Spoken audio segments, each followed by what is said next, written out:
వనమాలి చీతాకి కలువలోచన ఒకలాలి పాటలాగా పరవశించిన. Krishna, loan కోసం ఆ అమ్మాయి వచ్చింది. ఆమెను మీ దగ్గరికి పంపాను. మనమేమైనా సహాయం చేయగలమేమో చూడండి. బ్రాంచ్ మేనేజర్ సతీష్ ఫోన్లో నాతో చెప్పారు. అలాగే సార్, చూస్తాను అన్నాను. 5 నిమిషాల తర్వాత ఓ అమ్మాయి నా ఎదురుగా వచ్చి నమస్కారం పెట్టి నిలబడింది. 20 ఏళ్ళు ఉంటాయి ఆమెకి. చామన్ ఛాయతో, పెద్ద పెద్ద కళ్ళతో, సన్నగా, పొడుగ్గా, అందంగా ఉంది. ఆమె ముఖంలో అమాయకత్వంతో పాటు ఉత్సాహం కూడా కనిపించింది నాకు. ప్రతి నమస్కారం చేసి, మేనేజర్తో లోన్ గురించి మాట్లాడింది మీరేనా అని అడిగాను. అవునండి, నా పేరు జయశ్రీ. ఇంటర్ వరకు చదివాను. నాన్న లేరు, అమ్మ చదువుకోలేదు, వంటలు చేస్తుంది. నాకు లోన్ ఇచ్చారంటే ఏదైనా వ్యాపారం చేసుకొని బతుకుతాం. నేను ఆమెను ఏ ప్రశ్నలు అడగాలనుకున్నానో వాటికి జవాబులు నేనే అడగకుండానే ఆమె చెప్పడం నన్ను ఆశ్చర్యానికి గురిచేసింది. ఎదుటి మనిషి పరిస్థితిని అర్థం చేసుకుని వారి సమయాన్ని వృధా చేయకుండా ఎలా ప్రవర్తించాలో ఈమెకు తెలుసు అనుకున్నాను. ఏం వ్యాపారం చేస్తారు? ఎంత లోన్ కావాలి అని అడిగాను. 25,000 ఇస్తే మురుకులు, పప్పు బిళ్ళలు, స్వీట్లు తయారు చేసి ఇంటింటికి అమ్ముతాం సార్. మా అమ్మ వంటలు బాగా చేస్తుంది. వీలైతే క్యాటరింగ్ కూడా చేద్దామని ఉంది అంది. మీ అమ్మగారికి ఎంత వయసు ఉంటుంది? 50 పైనే. మరి ఇన్ని చేయాలంటే ఆవిడికి శ్రమ అవుతుంది కదా. నేను ఉంటానుగా సార్, అమ్మ చెబుతూ ఉంటే నేను చేస్తాను. మీరు మా అమ్మ గురించి ఆలోచించడం నాకు సంతోషంగా ఉంది సార్ అంది ఆనందంతో. ఈమె మనసులో ఏది దాచుకోదు అనుకున్నాను మనసులో. మీకు 50,000 ఇస్తాను. అయితే అది లోన్ రూపంలో కాకుండా ఓవర్ డ్రాఫ్ట్ రూపంలో ఇస్తాను. మీరు అందులోంచి మీకు ఎంత అవసరమో అంత మొత్తాన్నే తీసుకుంటూ ఉండొచ్చు. ఆ మొత్తానికి వడ్డీ పడుతూ ఉంటుంది. మీకు వచ్చే రాబడి నుండి మీ ఖర్చులకు పోను, మిగతాది అందులో జమ చేస్తూ ఉంటే వడ్డీ భారం తక్కువ అవుతుంది. మీ అకౌంట్ సంతృప్తికరంగా నడిస్తే భవిష్యత్తులో వ్యాపార అవసరాలకు బ్యాంక్ నుంచి మరింత పెద్ద మొత్తంలో లోన్ పొందవచ్చు అన్నాను. అలాగే సార్ అంది కృతజ్ఞతాభావంతో నన్ను చూసి. మీ ఇల్లు ఇక్కడికి దగ్గరేనా? చాలా దగ్గర సార్, నడిచి వెళ్తే 5 నిమిషాలు. అయితే వెళ్ళి మీ Aadhaar card, PAN card, passbook తీసుకురండి. వాటి జిరాక్స్ కాపీలు కూడా తీసుకుని రండి. మీకు ఓడీ శాంక్షన్ చేస్తాను. తర్వాత మీరు కొన్న సరుకుల బిల్లు నాకు తెచ్చివ్వాలి అన్నాను. ఆమె ఆశ్చర్యంగా నా వైపు చూసి, ఇప్పుడే ఇచ్చేస్తారా అని అడిగింది. ఏం వద్దా? అయ్యో కావాలి సార్, ఇప్పుడే వెళ్ళి తీసుకొస్తాను అంటూ పరుగులాంటి నడకతో బ్యాంకు బయటకు వెళ్ళింది. నేను నవ్వుకుంటూ నా పనిలో నిమగ్నమయ్యాను. 15 నిమిషాల తర్వాత జయశ్రీ ఓ 50 ఏళ్ల ఆవిడతో పాటు వచ్చి నా ముందు నిలబడింది. సార్, మా అమ్మ మిమ్మల్ని చూడాలనుందని చెప్తే తీసుకొచ్చాను అంది. ఆవిడ నాకు నమస్కారం చేసింది. ఆవిడను చూడగానే గౌరవభావం కలిగింది నాకు. ఆవిడ పోలికలు జయశ్రీకి ఉన్నాయనిపించింది.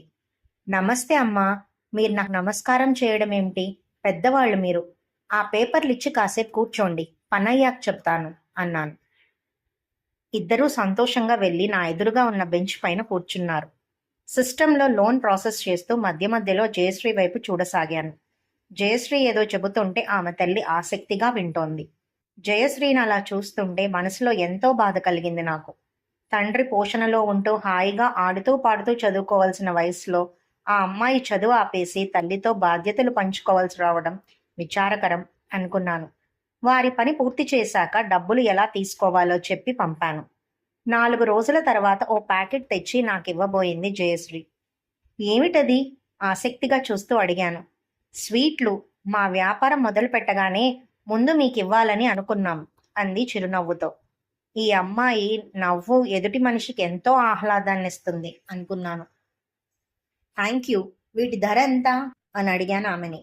సార్, అది మేం సంతోషంతో ఇస్తున్నది, డబ్బు కాదు, ప్లీజ్ తీసుకోండి అంది అభ్యర్థనగా. చాలా సంతోషం. మీకో విషయం చెప్పనా? మా వీధిలో పూలమ్మి, కూరగాయలమ్మి ముందు మా ఇంటికే వస్తారు. నేను బోనీ చేస్తే వారి సరుకంతా తొందరగా అమ్ముడుపోతుందట. మీకు కూడా మంచి వ్యాపారం జరగాలని నేను బోనీ చేస్తాను, వద్దనకండి అంటూ పర్స్ తీసి వాటి ధర ఎంతో కనుక్కొని డబ్బులిచ్చాను. జయశ్రీ మొహమాట పడుతూనే తీసుకుంది. సంవత్సరం తర్వాత తాము బట్టల వ్యాపారం చేస్తామని, తమ దగ్గరున్నది కాక మరికొంత మొత్తం అవసరం అవుతుందని చెప్పింది జయశ్రీ. ఇప్పుడు చేస్తున్న వ్యాపారం మానేస్తున్నారా అని అడిగాను. లేదు సార్, ఆర్డర్లు బాగానే వస్తున్నా ఇంకా సమయం మిగులుతూ ఉంది. ఆ టైంలో ఇంకేదైనా చెయ్యొచ్చు కదా అనిపించింది. బట్టల బిజినెస్లో మార్జిన్ కూడా ఎక్కువగా ఉంది. ఎక్కడ కొంటారు బట్టలు? బెంగళూరు వెళ్ళి కొంటాం సార్. ఇక్కడున్న వాళ్ళకి వాయిదాల పద్ధతిలో డబ్బులు చెల్లించే విధంగా ఇస్తాం. ఎంత కావాలి? 1,00,000 కావాలి సార్, మొహమాటంగా చూస్తూ అంది జయశ్రీ. 2,00,000 ఇస్తాను. మీకు ఇది వరకున్న అకౌంట్కే లిమిట్ పెంచుతాను. మీరు అందులోంచి తీసుకోవచ్చు. ఇది వరకులా అందులోనే కడుతూ ఉండొచ్చు అన్నాను. థ్యాంక్ యూ సార్, 2 చేతులు జోడించి అంది. 4 రోజుల తర్వాత ఆమె తెచ్చిచ్చిన కొటేషన్లు తీసుకొని ఆమె అకౌంట్కి లిమిట్ పెంచి, నమ్మకస్తులకు, మీకు బాగా తెలిసిన వాళ్లకే అప్పుగా ఇవ్వండి, అందరినీ గుడ్డిగా నమ్మకండి అన్నాను. అలాగే సార్, ఈసారి కూడా బోని మీరే చెయ్యాలి అంది నవ్వుతూ. తప్పకుండా అన్నాను. అన్నట్లే ఆమె దగ్గర 2 ప్యాంట్లు బిట్లు కొన్నాను. కొద్ది రోజుల తర్వాత జయశ్రీ తాను సెకండ్ హ్యాండ్ స్కూటీ కొన్నానని, అందువల్ల కస్టమర్ ఆర్డర్లు చేసినవి సకాలంలో అందించగలుగుతున్నానని, బట్టలు ఇంటికింటికి వెళ్లి అమ్మగలుగుతున్నానని చెప్పింది. ఓ రోజు బ్యాంకుకు వచ్చిన జయశ్రీతో, రేపు మా బ్రాంచ్లో కస్టమర్ రిలేషన్ ప్రోగ్రాం ఉంది. అందులో పాల్గొనడం కోసం ముఖ్యమైన కస్టమర్లు ఆహ్వానిస్తున్నాం. మీరు రండి అన్నాను. అయ్యో వద్దు సార్, నేను చిన్న కస్టమర్ని. అక్కడ పెద్ద పెద్ద వాళ్ళంతా ఉంటారు. వాళ్ల ముందు మాట్లాడాలంటే నాకు బెరుగ్గా ఉంటుంది అంది. మీరు మాట్లాడవద్దు, మిగిలిన వారి మాటలు వినండి. అవి మీకు భవిష్యత్తులో ఉపయోగపడొచ్చు. బ్యాంక్ స్వీటు, కాఫీ ఇస్తుంది, తీసుకోండి. మీకు ధైర్యం వచ్చి ఏదైనా చెప్పాలనిపిస్తే చెప్పండి. అది పొగడ్తైనా విమర్శ అయినా పర్వాలేదు. బ్యాంక్ వాళ్ళు తమ లోపాలు సరిదిద్దుకోవడానికి ఇలాంటి మీటింగ్స్ ఏర్పాటు చేస్తారు అన్నాను. అలాగే వస్తాను సార్ అంటూ సెలవు తీసుకుంది జయశ్రీ. శనివారం సాయంత్రం 5 గంటలకు ప్రారంభమైన ప్రోగ్రాం చాలా బాగా జరిగింది. ప్రోగ్రాం ముగిసే ముందు అక్కడికి వచ్చిన ఓ లాయర్ కస్టమర్ మైకు తీసుకొని నన్ను, బ్యాంకును విమర్శించాడు. నేను అతనికి లోన్ ఇచ్చి అతను ఇన్స్టాల్మెంట్లు కట్టకపోతే ఇంటికి వచ్చి అడిగానని, అందువల్ల ఇరుగు పొరుగు వారి ముందు తన పరువు పోయిందంటూ నాపై పరువు నష్టం దావా వేస్తానని ఆవేశంగా అన్నాడు. అందుకు జవాబుగా నేను మాట్లాడుతూ అతనికి 2 నోటీసులు ఇచ్చానని, ఫోన్ కూడా చేశానని, అతను స్పందించకపోవటంతో ఇబ్బందేమిటో కనుక్కొని వీలైతే పరిష్కారం కూడా చెప్పి సహాయం చేయడానికే అతనింటికి వెళ్ళానని చెప్పాను. అతను కొందరి పేర్లు చెప్పి, 100,000 కోట్లలో అప్పులు తీసుకున్న వాళ్ళని వదిలేస్తారు, 2,00,000 రూపాయలు తీసుకున్న మా లాంటి వాళ్ళని మాత్రం వెంటాడి వేధిస్తారు అన్నాడు. వెంటనే జయశ్రీ లేచి, సార్, మీరు పేపర్ చూడడం లేదా? మీరు చెప్పిన వాళ్ళందరిపైన బ్యాంకు కేసులు పెట్టింది. విదేశాలకు వెళ్లిన వాళ్లపైన కూడా ఇక్కడ కేసులున్నాయి. లోన్ తీసుకున్న మన లాంటి వాళ్ళు డబ్బులు తిరిగి కడితే మరో 100 మందికి బ్యాంక్ లోన్ ఇస్తుంది. అందువల్ల ఎన్నో కుటుంబాలు బాగుపడతాయి, ఎంతో మందికి ఉద్యోగాలు వస్తాయి. తీసుకున్న డబ్బులు తిరిగి కట్టొద్దని అందరూ అనుకుంటే బ్యాంకులు ఏమైపోవాలి? బ్యాంకులన్నీ మూతపడిపోతే దేశ ఆర్థిక వ్యవస్థే కూలిపోతుంది సార్. పక్కింటి వాడు హత్య చేశాడని మనము చేస్తామా? హత్య చేయటం చట్టవిరుద్ధమైతే లోన్ డబ్బులు తిరిగి కట్టకపోవడం కూడా చట్టవిరుద్ధమే సార్ అంది ఆవేశంగా. అందరూ జోరుగా చప్పట్లు కొట్టారు. జయశ్రీ తను మాట్లాడనని చెప్పి అంత బాగా మాట్లాడడం చూసి షాక్ తిన్నాను. ఆమెకు అంత విషయ పరిజ్ఞానం ఉంటుందని కూడా నేను ఊహించలేదు. జయశ్రీ ఎంత బాగా మాట్లాడింది. ఆ లాయర్ నిన్ను తప్పు పట్టడం ఆమె సహించలేకపోయింది. నువ్వంటే ఆమెకి చాలా ఇష్టం అన్నాడు శ్రీహరి అనే ఓ కొలీగ్ నాతో ప్రోగ్రాం అయ్యాక. అవును, నాకు తనంటే ఇష్టం. అంటే ప్రేమ కాదు, ఇష్టం అంతే. నాకు గాయని జానకమ్మ అంటే ఇష్టం, బాగా పాటలు పాడతారు కనుక. యాంకర్ సుమ అంటే ఇష్టం, ప్రతి ప్రోగ్రాం చక్కగా నడిపిస్తుంది కనుక. అలాగే జయశ్రీ అంటే ఇష్టం, తను కష్టపడుతుంది, నిజాయితీగా ఉంటుంది కనుక. నేనంటే తనకిష్టం, గౌరవం కనుక అన్నాను. శ్రీహరి ఇంకేం మాట్లాడలేదు. కొద్ది నెలలకు నాకు హైదరాబాద్కు ట్రాన్స్ఫర్ అయింది. జయశ్రీ ఆ వార్త విని చాలా బాధపడింది. ఆమెనిక తరచుగా చూడలేనని నాకు బాధేసింది. మళ్ళీ ఎప్పుడొస్తారు హిందూపూర్ అని అడిగింది నేను రిలీవ్ అయిన రోజు బ్యాంకుకు వచ్చి. మీరు పెద్ద బట్టల షాప్ పెట్టినప్పుడు ఓపెనింగ్కి వస్తాను అన్నాను నవ్వుతూ. హైదరాబాద్కు వెళ్ళాక మా అమ్మా నాన్నలకు నాకు చూసిన పెళ్లి సంబంధాల్లో ఓ అమ్మాయి నాకు నచ్చటం, ఇరువైపుల అంగీకారంతో పెళ్లి కుదరడం జరిగింది. నా కాబోయే భార్య విద్య కూడా ఓ ప్రభుత్వ రంగ బ్యాంకులో ఆఫీసరు. పెళ్లి శుభలేఖను జయశ్రీకి పంపాను. ఫోన్ చేసి కూడా ఆహ్వానించాను. ఆమె చాలా సంతోషించింది. పెళ్లికి తప్పకుండా వస్తానంది. మాంగళ్య ధారణ కార్యక్రమం అయ్యాక బంధుమిత్రులందరూ మాకు బహుమతులు అందజేస్తుంటే అందరితో పాటే క్యూలో వస్తూ నాకు కనిపించింది జయశ్రీ. ఆశ్చర్యంతో ఆమె వైపు చూశాను. జయశ్రీ నాకు విద్యకు బట్టలు పెట్టి మా ఇద్దరికి అభినందనలు తెలిపింది. 2 ఏళ్ల తర్వాత ఓసారి మా బంధువుల అబ్బాయి పెళ్లి కోసం విద్యతో పాటు అనంతపూర్ వచ్చాను. ముహూర్తం అయ్యాక నేనొక్కడిని బయలుదేరి హిందూపూర్ వచ్చాను. బ్రాంచ్కి వెళ్లి అందర్నీ పలకరించాను. నాతో పాటు పనిచేసిన క్లర్క్ సురేష్ని జయశ్రీ గురించి అడిగితే తనిప్పుడు పెద్ద బట్టల దుకాణం పెట్టిందని, మా బ్యాంకే లోన్ ఇచ్చిందని, బిజినెస్ బాగా జరుగుతోందని చెప్పాడు. తర్వాత షాపు పేరేమిటో తెలుసా? శ్రీకృష్ణ సిల్క్స్ అన్నాడు సురేష్. ఆశ్చర్యంగా చూశాను అతని వైపు. జయశ్రీలోని శ్రీ, కృష్ణమోహన్లోని కృష్ణ కలిపి అలా పెట్టింది అన్నాడు నా వైపు చూసి అదోలా నవ్వుతూ. నా పేరుకు ముందుగా గౌరవ సూచకంగా శ్రీ పెట్టి ఉండొచ్చుగా. అవసర సమయంలో లోన్ ఇచ్చానని ఆ అమ్మాయికి నేనంటే గౌరవం, ఇష్టం. దయచేసి ఆ పేరులో ఇంకేం అర్థాలు వెతక్కు అన్నాను అభ్యర్థనగా చూస్తూ. తర్వాత షాప్ అడ్రస్ కనుక్కొని బయలుదేరి వెళ్ళాను. చాలా పెద్ద షాప్ అది. షాప్లో జయశ్రీ కనపడలేదు. అక్కడి వాళ్లను అడిగితే ఇంటికి వెళ్ళిందని, కాసేపట్లో వస్తుందని చెప్పారు.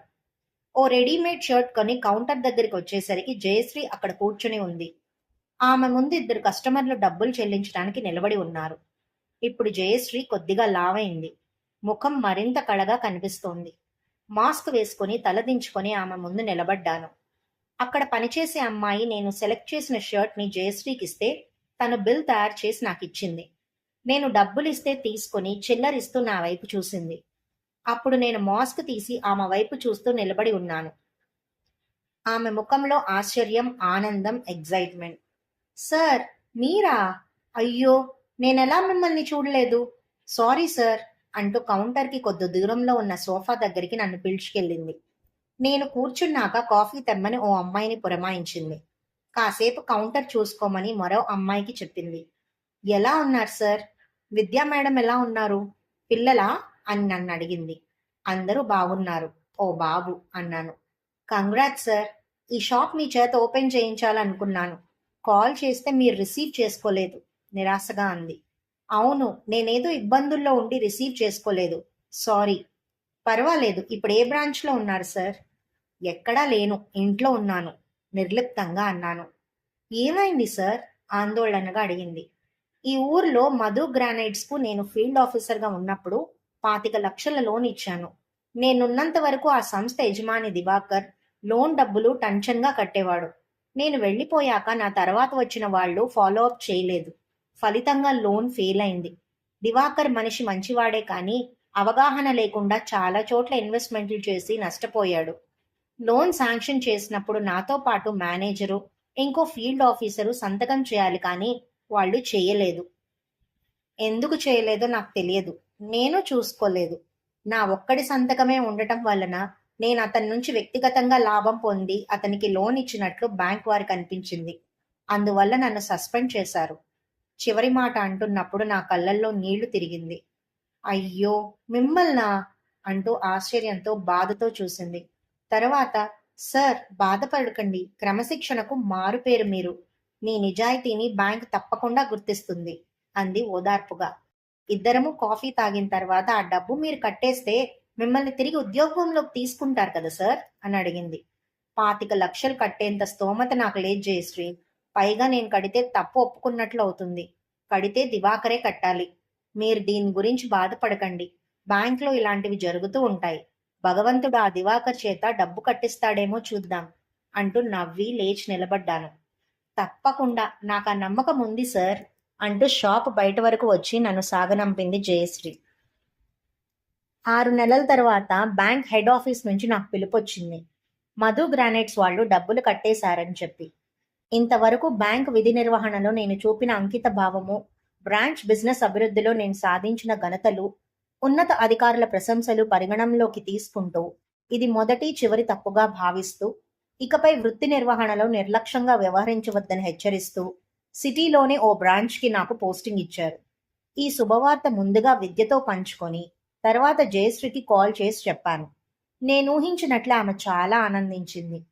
నెల రోజుల తర్వాత జయశ్రీ కాల్ చేసింది. తనకు పెళ్లి కుదిరిందని, విద్యతో పాటు పెళ్లికి తప్పకుండా వచ్చి తనను ఆశీర్వదించాలని కోరింది.